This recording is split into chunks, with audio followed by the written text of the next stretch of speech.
이번 국감 뭐라 그럴까 이게? 특징? 인상평? 이번 근데 국감은 윤석열의 정치 데뷔전인 것 같아요. 정치는 한다고 보는 거 아니야? 대부분이? 이제는 뭐 안 할 수 없을 것 같아요. 이제는 대부분이 한다고 보는데 특수부 검사라고 하잖아요. 그죠? 최근에 한 10년 동안 검찰총장 한 사람 중에 대부분이 특수부 출신이라는 거거든요. 근데 특수를 잘하는 사람이 뭐냐면 언론 플레이를 잘하는 사람들이에요. 왜냐하면 옛날에 특수라는 거는 권력형 비리를 파헤치려고 하면 누군가를 막을 거 아니에요. 네. 근데 자체 힘으로 돌파가 안 되잖아. 그럼 이제 기자들한테 쓱 알려주고 기사를 줘가지고 기사화 시켜서 국민 여론이 들끓으면 이거 수사해야 됩니다. 해서 돌파하고 이랬잖아요. 언론 플레이를 잘했던 검사 중에 대표적인 사람이 홍준표예요. 본인이 그렇죠. 그 그 얘기했잖아요. 얘기도 많이 기자들한테 하죠. 알려줘서 실제로. 자기는 막으려고 했던 수사를 계속 할 수 있었던 그러니까. 거예요. 근데 그게 이제 특수라는 수사의 특성이 그럴 수밖에 없는 건데 이 과정에서 뭐가 생기냐면 정치하는 사람들이 무서운 거야. 맨날 부패하긴 하고 불러와서 물어보면 막 찌질한 대답이나 하고 경험적으로.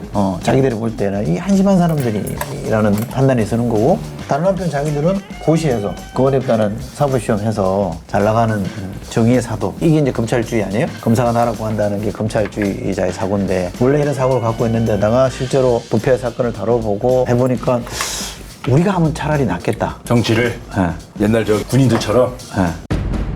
검찰의 특수 출신들은 제가 볼 때 오래된 꿈을 갖고 있어요.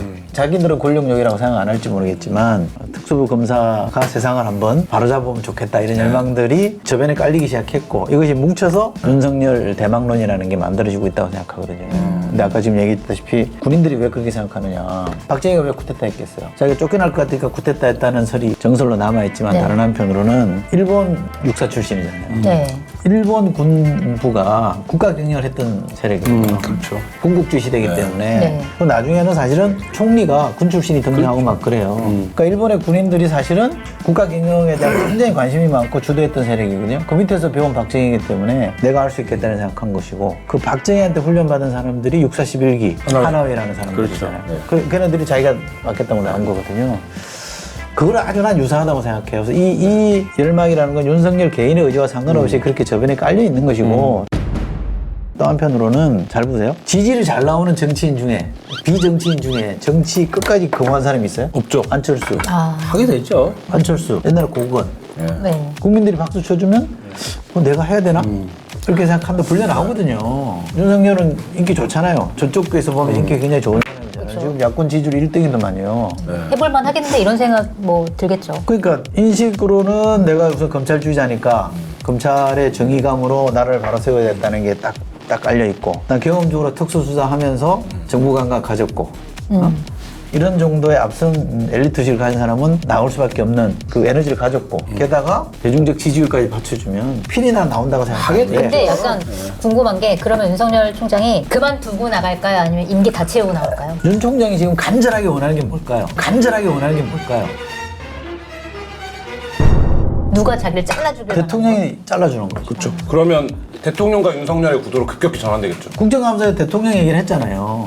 계속 하라고 했다. 대통령 보고 나 싫으면 쫓아내서 이 메시지를 준 거야. 그래서 제가 그랬잖아요. 임기 채우셔야 된다고. 만약에 윤석열이 해임되면 말씀하신 것처럼 바로 문재인과 정권의 핵심 수사를 했던 검사를 쫓아냈다. 이게 프레임이 되기 때문에 그러면 이쪽은 완전히 윤석열을 중심으로 근데 이쪽은 이제 모여들겠죠. 이른바 반문의 상징이 돼버렸지. 근데 반문의 상징이 반문의 구심이 되고 이 구심이 이제 대선 후보로 나타날지는 조금 더 두고 봐야 되는 것이고 왜냐하면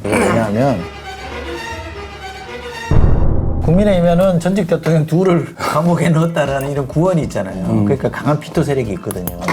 그러니까 반문이라는 가치는 동일하고 다른 한편으로 다른 후보가 이제 마땅히 없기 때문에 이 사람으로 가야 되나라는 생각을 한편으로 하지만 두 사람이 우리 대통령 둘이나 감옥에 쳐놓고 그렇죠. 또 하나는 포비아가 있는 게 네. 저거 대통령 시켰다가 다시 또 표본하면 우리 어떡하나. 그냥 버스로 감옥 가는 거 아니야?